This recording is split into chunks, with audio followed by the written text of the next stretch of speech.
Durante a história da igreja, tivemos muitas tentativas de perversão da doutrina bíblica. Geralmente, chamamos essas perversões de heresias. Existem vários tipos de heresias, e um tipo particular é o que chamaremos de teorias de conspiração. O livro de ficção de Dan Brown, por exemplo, possui muitos casos dessas teorias, como o casamento de Jesus com Maria Madalena, o que seria o Santo Graal e assim por diante. Hoje, nós não vamos falar do Código da Vinci, mas de uma outra obra de ficção, uma teoria da conspiração que tem sido propagada, de que o nome de Jesus teria uma origem pagã, uma contaminação blasfema greco-romana. O nome de Jesus seria pagão, segundo esta teoria, pelos seguintes motivos. Jerônimo, o tradutor da versão da Bíblia para o latim, conhecida como Vulgata Latina, teria realizado várias perversões em sua tradução a fim de atrair os pagãos de sua época para a Igreja Católica Romana. Jerônimo teria traduzido o nome do Messias com a junção de duas divindades gregas e romanas, Júpiter e Esos. O nome Jesus, então, teria o J de Júpiter e o restante da outra divindade, Esos, o rei do trovão. Atrelado a isso, os gregos já haviam pervertido o nome de Jesus, também juntando duas divindades, Zeus e a sua amada, de forma que Ié equivale à amada de Zeus, e o restante, Sous, equivale ao próprio Zeus.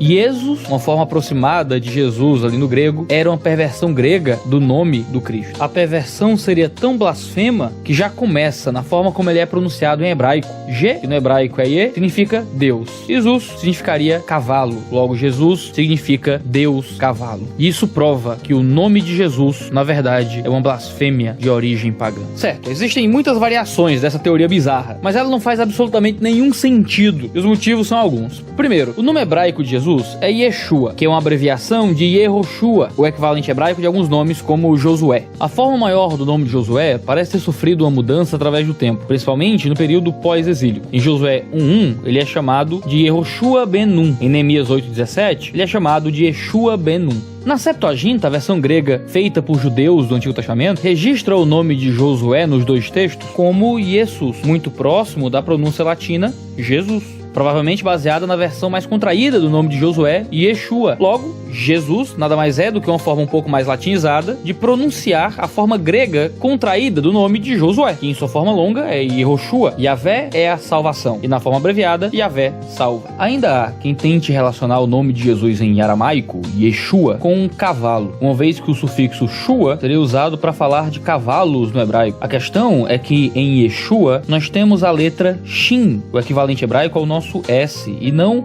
a letra Samer, que seria equivalente ao SH. Não há como relacionar o nome em aramaico de Jesus a qualquer animal que seja. Cabe considerar que em hebraico, Shua não significa cavalo, mas é na pronúncia grega que a pronúncia do hebraico faz com que Shua se torne Sus, que seria cavalo em hebraico. Ou seja, é uma confusão de línguas maior que qualquer coisa que a gente possa imaginar.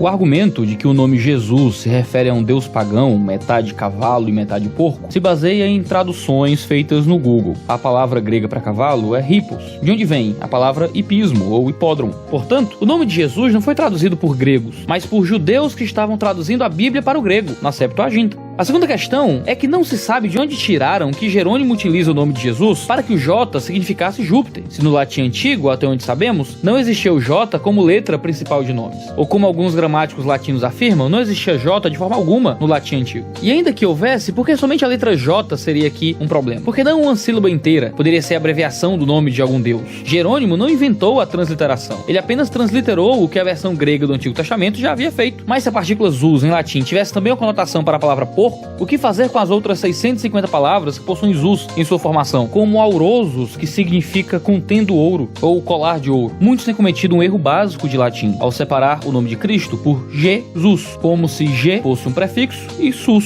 fosse um sufixo. Se você tentar traduzir no Google Tradutor, você vai até encontrar Sus como significando porco. A questão é que este é um erro crasso de separação silábica no latim. Sendo o sufixo us de quarta declinação, a separação do nome de Cristo seria Jesus ou Jesus, o que não colabora em nada com a tentativa de encontrar significados em partículas do nome de Cristo.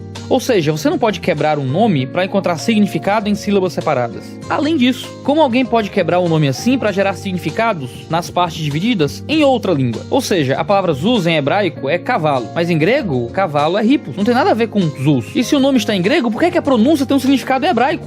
Ignore aqueles que dizem que Jesus só pode ser chamado de Yehoshua ou de Yeshua e que os nomes latinizados de Cristo são formas blasfemas de chamar o nome de Deus. Isso é só a teoria da conspiração. Tanto a forma abreviada como a forma completa do nome de Jesus foram transliteradas para o grego por judeus de forma muito natural, ao passo que Jerônimo apenas seguiu naturalmente a transliteração que deveria ser usada.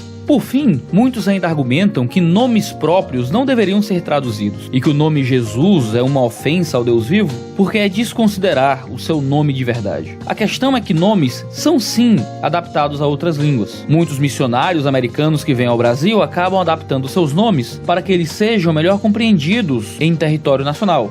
O missionário Gerald acaba sendo conhecido como missionário Geraldo. Semelhantemente, muitos brasileiros fora do país acabam mudando seus nomes. Muitas pessoas de nome João acabam se apresentando por John, porque é difícil para americanos pronunciar o nosso tio nasalizado. É muito comum que nomes próprios sejam adaptados para ser mais conveniente a fala e a comunicação. Não há nada de absurdo de chamarmos o Cristo de Jesus. Paulo ordena a Timóteo que a gente não deve ficar se desgastando com discussões tolas sobre origens de palavras e genealogias, porque esses homens querem apenas confundir os escolhidos de Deus. Esses que inventam teorias da conspiração, eles não têm nada para te ensinar a respeito do Senhor.